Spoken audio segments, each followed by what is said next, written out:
Oi, oi, gente! Vamos dar continuidade ao nosso estudo sobre morfologia e hoje eu vou falar de uma das classes gramaticais principais. Inclusive, eu vou mostrar aqui que existem palavras dela que com certeza você deve achar que é outra classe gramatical e eu vou mostrar que é o substantivo. Porque com certeza na época da sua escola você deve ter aprendido que o substantivo é o quê? Nomes de pessoas e de lugares. E na prática não é bem assim que funciona. Na hora da prova tem palavras que pegam a gente. Pois é, fique sabendo que algumas ações, fenômenos também são substantivos, tá certo? Então vamos para a tela do computador para a gente fazer no nosso mapinha mental juntos. Pega papel e caneta e vamos anotando comigo, tá? Sempre de forma rápida, prática e objetiva. Vamos lá. Então, substantivo, o conceito é que é nomes de pessoas, lugares, objetos, fenômenos e ações. Ah, Laca, me dá um exemplo de fenômeno, Lacaciele. Por exemplo, ventania. Ventania é um fenômeno, né? E muita gente pensa que é verbo, assim como ações, todo mundo só lembra de verbos. Gente, se eu falar o verbo correr, correr é verbo. Agora, se eu digo corrida, corrida já é um nome, já é um substantivo, né? Quando a gente for estudar verbo, vocês vão ver que eu vou falar formas nominais do verbo, ou seja, quando o verbo ele vira nome, que a gente vai aprender lá, que é quando ele está no gerúndio, no particípio, né? Enfim. Então a gente precisa entender, né, algumas formas nominais também que pode acontecer, inclusive podem acontecer regressões. Quando a gente estuda o processo de formação de palavra, a gente sabe que o verbo ele pode regredir e se transformar num substantivo ou vice-versa, né? Então, muito cuidado, porque os concursos, principalmente, gostam de fazer pegadinha com isso. Mas vamos ao que interessa. No geral, eu preciso conhecer os tipos de substantivo, né? A gente já sabe que são nomes em geral. Os tipos são, ele pode ser um substantivo comum, porque são nomes realmente comuns de objeto, uma caneta, um lápis, um celular, é comum. Ele pode ser um substantivo próprio, que no caso é nomes de pessoas, nomes de lugares. Na época da escola, o professor ensinava, começou com letra maiúscula, é substantivo próprio. Ele pode ser um substantivo simples, quando só tem um nome. Ele pode ser um substantivo composto, quando tem, né, mais de um nome, por exemplo, guarda-chuva. Ele pode ser um substantivo concreto, que são coisas reais que de fato existem. Ele pode ser um substantivo abstrato, são coisas mais imagináveis, coisas não palpáveis que a gente não consegue. Por exemplo, um sentimento, uma emoção, são substantivos abstratos, tá? A gente tem um substantivo primitivo e o substantivo derivado, tá? Além disso, a gente tem o substantivo, que é o último, o coletivo. O substantivo primitivo é aquele que dá origem a outras palavras. Quando a gente estuda o processo de formação das palavras, inclusive a gente fala muito sobre isso, né? Radical, é como se fosse a origem que fosse ou a palavra que fosse dar origem às outras. É como se o substantivo primitivo fosse algo assim. Então, por exemplo, se eu digo pedra, é primitivo, porque com a palavra pedra eu consigo formar outras derivadas, pedreiro, pedraria, né? Por aí vai.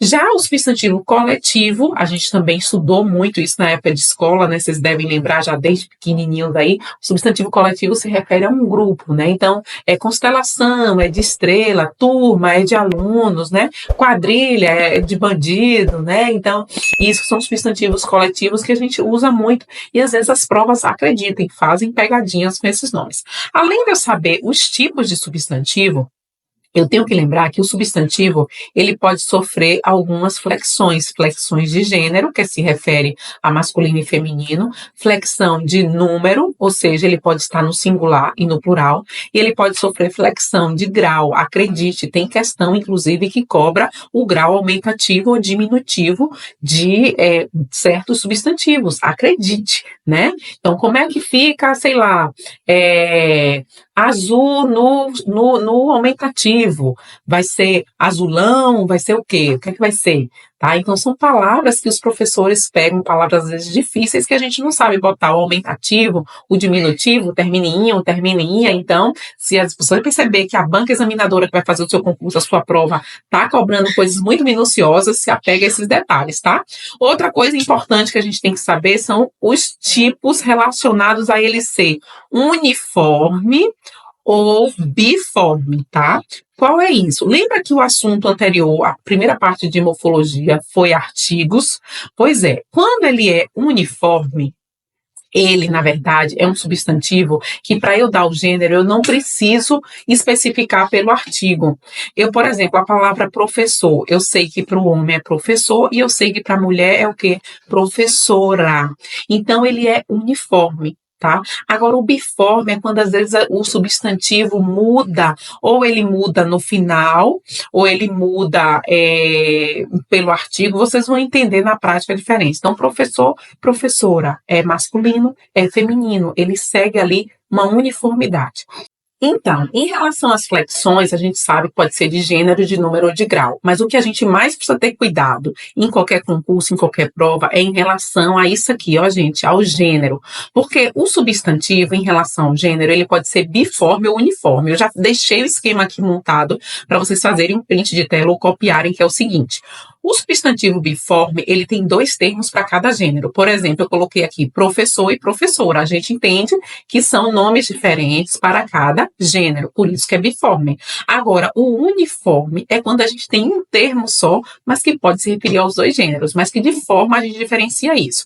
Primeira coisa que você tem que saber é que os uniformes, que é o que eles vão tentar confundir você na prova, pode ser epiceno, sobrecomum ou comum de 2, tá? Os epicenos sempre se referem a animais. Eu botei aqui um exemplo, a foca. Quando eu digo foca, existe a foca macho e existe a foca fêmea. Existem vários outros animais, né, que a gente, na verdade, fala só o nome do animal e a gente já sabe, por exemplo, o cachorro. É o cachorro, mas pode ser cachorro fêmea ou cachorro macho. Às vezes a gente fala cachorro, mas na realidade a gente fala um termo só e se refere a macho e fêmea. Então, toda vez que falar em animais, vocês vão falar que a classificação quanto à flexão de gênero é uniforme do tipo epiceno. Agora, quando é que é sobrecomum? Olha o nome, sobrecomum. É comum, né, a mais de um gênero, né, e a gente usa a mesma palavra, tanto para masculino quanto feminino. Eu botei como exemplo aqui a palavra criança. Existem várias outras palavras que vocês podem pensar aí, que elas se referem aos 2. Quando eu digo a criança, gente, pode ser o menino e pode ser a menina. Né? Então, é sobrecomum. Agora, o comum de 2 é bem fácil de identificar, porque o comum de 2, ele vai ser identificado pelo artigo. Se você não assistiu o vídeo que eu postei sobre artigo, vai lá e confere. O artigo, ele pode definir ou indefinir o substantivo, né? Então, o comum de 2 é que é aquele gênero que vai ser definido pelo artigo. Que exemplo eu poderia pensar? Vamos pensar aqui numa palavra. Vou escrever aqui para vocês. Por exemplo, ou artista e a artista. Observe que artista é uma palavra que é determinada pelo artigo. Então, toda vez que a palavra, o gênero, for determinado pelo artigo, ele é comum de 2. Sobrecomum é quando é sempre o mesmo substantivo com o mesmo pronome. Vocês vão lembrar de a criança, tá? E aí serve como base para todos os outros. E epiceno, sempre se referindo aos animais. Além disso, nas provas, nos concursos, gente, eles podem vir cobrando coisas relacionadas a número, que é singular e plural, pedir, inclusive, a vocês. Já peguei questão de prova que pede para dar o plural da palavra. Pois é.